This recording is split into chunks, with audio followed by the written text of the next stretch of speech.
Not enough sleep? Stressful week, but you still want to make your face glow? Worry no more, cause I got you, girl. Introducing Pond's White Beauty Skin Perfector with vitamin B3 Plus that brightens, so bright, smoothens.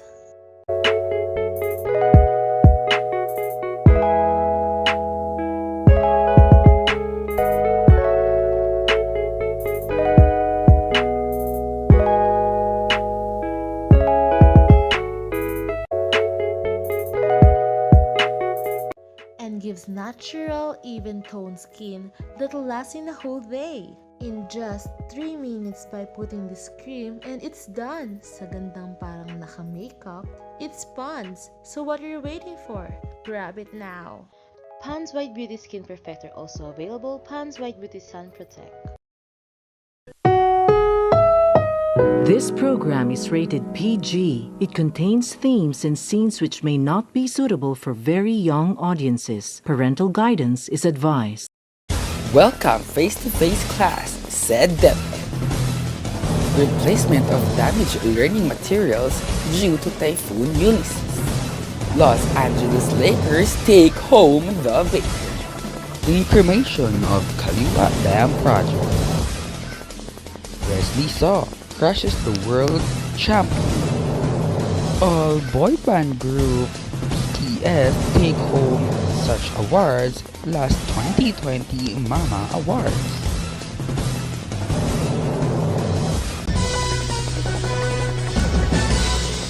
Manila, new buzzy, vibrant, and lively news report. ABS-CBN TV, news of pamantasan ng lungsod ng Valenzuela, bringing you the hottest, the latest news and developments from here and around the Philippines. First, best, live, upholding nothing but the truth. Good morning, Philippines. Good morning, Manila. Welcome face-to-face class, said DepEd. The Department of Education, DepEd, said the possible reintroduction of face-to-face classes in the Philippines would require a lot of shared responsibilities among various stakeholders. According to Education Secretary Leonor Brenores, DepEd is still studying the possibilities of a gradual return to face-to-face classes in 2021. The updated recommendation of the DepEd chief to President Rodrigo Duterte is still being finalized, according to Malaluan. Senate Committee on Basic Education Chairperson Sherwin Gatchalian said that he is for localized and limited face-to-face learning workshop to ease the burden of the parents who are not equipped to teach their children at home. Based on data from DepEd, there were over 25 million K-12 program students who enrolled in public and private schools nationwide. This is equivalent to 90.2% of the enrolled population last school year. The school year opened last October 5 sans face-to-face classes due to the threat of COVID-19 transmission. Blended forms of learning are being implemented through self-learning modules, internet, and as well as radio-based instructions.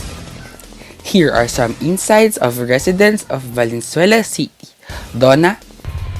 Nandito tayo ngayon live sa Gente de Leon, Valenzuela City upang makapanayam ng ilang estudyante at magulang at hingin ng kanilang opinion para sa darating na face-to-face class sa January.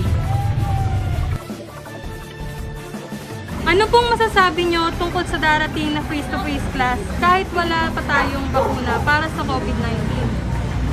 Ang masasabi ko lang dyan is dapat hindi mo muna gawin ang face-to-face class kasi po napakadelikado po ito para sa mga bata. Ano pong masasabi nyo tungkol sa darating na face-to-face class kahit wala pa tayong bakuna para sa COVID-19? Hindi siya magandang idea na ipatupad sa ngayong taon. Much better na magkaroon muna ng vaccine bago ito ipatupad kasi risky siya sa mga estudyante na papasok or magsasama-sama sa isang classroom. Maaari po bang mahingi ang inyong opinion kung sakaling itutuloy ang face-to-face class sa January? As a student, nararapat lang maituloy yun. Kasi sa online class, hindi naman kami gano'n na natututo dahil hindi kami nakakapagtanong sa mga teacher na dapat talaga namin malaman. Kung sa face-to-face naman, mas makakapagtanong kami at pwede kaming mag-ingat.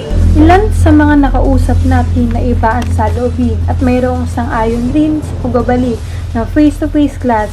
Yun lamang live dito sa 𝔽𝕆𝕃𝕆𝕎 de Leon, Valenzuela City.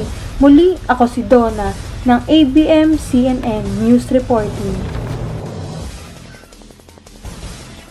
Kaliwa Dam Project is a new source of water planted to support the rising demand for water by constructing a dam for domestic water supply of its area. The project cost 12,189 billion pesos from official development assistance. President Rodrigo Duterte pushed for the installation of this China-funded project with what he had labeled as the last resort to maintain Manila's water supply. About 300 hectares of forest ecosystems in the Sierra Madre will be immersed in water, damaging 126 native and endangered plants and animals, destroying the ecosystem of the Sierra Madre mountain range. The pleasant Dumagat Remondantos indigenous people will be relocated and their life and community will be affected as well. The laws of the Philippines have been violated, though non-destructive and far less costly solutions are available. According to the Commission on Human Rights, there is no justice in quenching the thirst for water if it's at the expense of destroying communities. Water is a human right and every Filipino deserves access to a clean and adequate water supply. We urge the government to seriously exhaust viable alternatives such as identifying other locations for water dams, the rehabilitation of existing water dams, and supporting watershed conservation. Father Pete Montoliana, the head of the Save Sierra Madre Network and one of the loudest voices of opposition, who in the name of the Stop Kaliwa network of individuals and an organization, appealed for the cancellation of the project on the ground of its breach of legal procedures, the degradation of rich biodiversity of the region, its contribution to the environmental crisis, and huge societal effects. For our traffic advisory, for those who's heading to work, there is a light traffic in Malanday and Marulas. Heavy to moderate traffic along Valenzuela People's Park and Karuhatan is to be expected. The number of coding for today is 7 and 8.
And here's the weather update right now.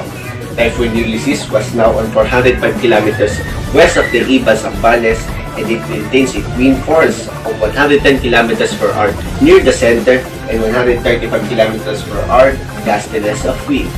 It moves away with a full speed of 30 kilometers per hour and expected to let the Philippine area of responsibility by tomorrow at 9:30 and be heading to the West Philippine Sea and the landmass of Vietnam. It already passes the landmass of the Philippines, so there was no direct impact now on our terrain. But due to the weather systems, we can still expect some heavy to moderate rainfalls. In Cordillera Administrative Region and Cagayan Valley, we can still expect or experience a cloud atmosphere with scattered schedules of rainfalls due to the impact of tail end of the cold front. In the Ilocos region, also, we will feel some cool and breeze winds with the light rain due to the northeast monsoon. And in Metro Manila and nearby provinces, there will be a light to heavy rain due to the localized thunderstorms. And here's the weather's condition tomorrow in other places.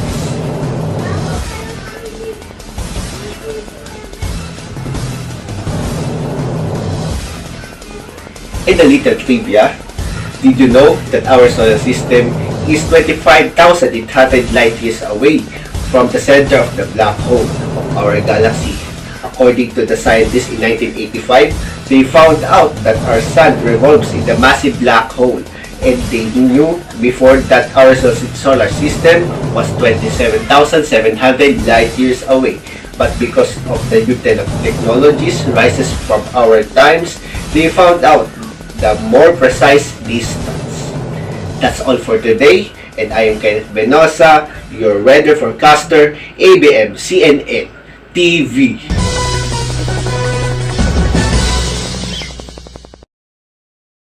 Replacement of damaged learning materials due to Typhoon Ulysses. According to DepEd, during Typhoon Ulysses, with the international name VEMCO, 400,000 learning materials were damaged and 118,995 were recovered in Bicol region. 896 schools in total of 50 DepEd divisions were affected. Over 23,387 computers in elementary and secondary schools have been destroyed in the country. Estimated 16.8 billion pesos is needed to replace the damaged learning materials due to Typhoon Ulysses, and 38.9 billion pesos are needed to response and recovery. Annalyn Sevilla, the Education Undersecretary for Finance, said that the DepEd was prepared to send funds to local offices for the reproduce and redistribute modules to students whose homes have been ruined by Ulysses. Cash donations amounting to 1.4 million pesos from various DepEd offices were also used for maintenance and minor repairs.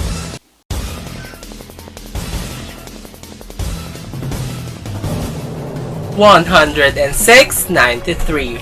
Los Angeles Lakers made history after winning the 17th Series NBA Championship, tying with Boston Celtics as they ended up winning in Game 6.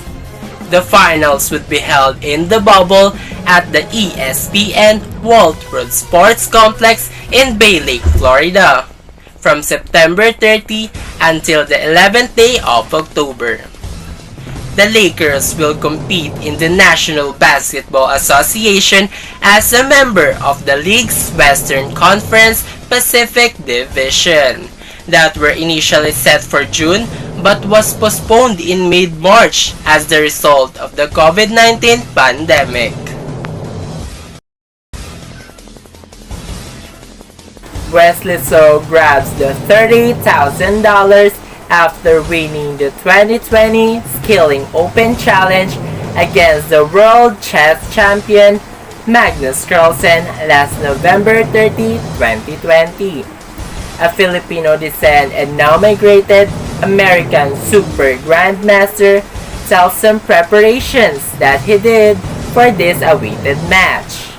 He said that it was a prepared game because most of the lines that he had were studied against the move of the world champion. Magnus Carlsen admitted his lack of being well prepared, not in the best form, and some mistakes he did during their tiebreaker match as the result of his loss.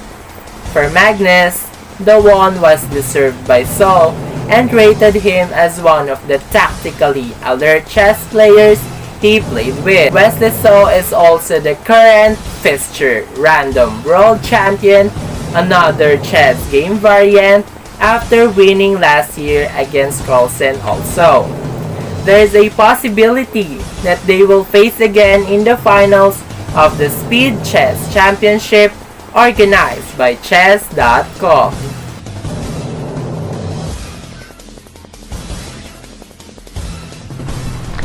Here's my showbiz chika. The 2020 MF Asian Music Awards began last December 6 in Pyeongju for South Korea's largest music award ceremony under the 𝔽𝕆𝕃𝕃𝕆𝕎 concept, which will be conducted this year as an unpacked, no face-to-face meeting for the protection in the middle of the COVID-19 outbreak, with Sung Joong Ki will be back, serving again as 2 years as the host for the event.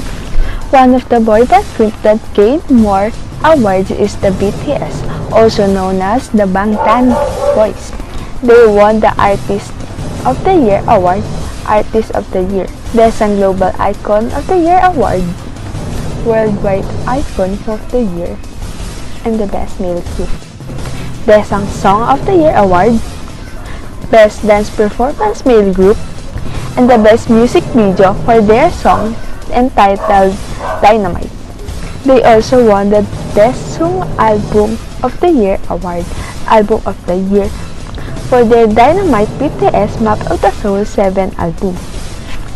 Just like BTS, K-pop idols and group performed and won awards, like Blackpink, who won the Best Female Group and the Best Performance Female Group for their song How You Like That, Notable Achievement Artist Award, and Global Favorite Performers Award for the boy band 17, Best Male Artist for Exos Breakthrough, and the Most Popular Award for the girl group Twice, and many more. For my chita for today, I'm your chika girl, Maika Jasmine Hidalgo, ABM CNN TV.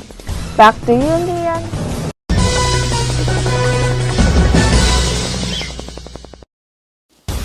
Ho, ho, ho! Ready your gifts because Santa Claus is coming to town. It's 15 days before Christmas. And that's your daily updates for this day. Again, I am Leon George Sumantino. This is ABM-CBN TV, news of pamantasan ng lungsod ng Valenzuela. News and developments from here and around the Philippines. Good day!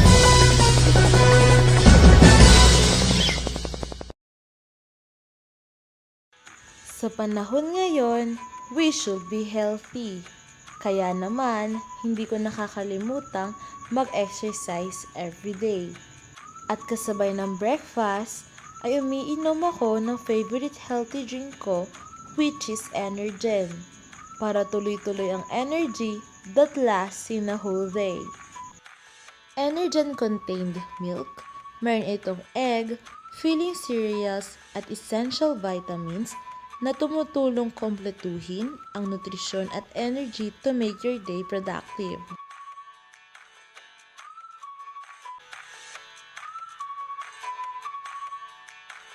Kaya pagod at puyat, but you still want to make your energy that lasts in a whole day? Worry no more, cause I got you. Introducing Energen, the energy drink that lasts in a whole day.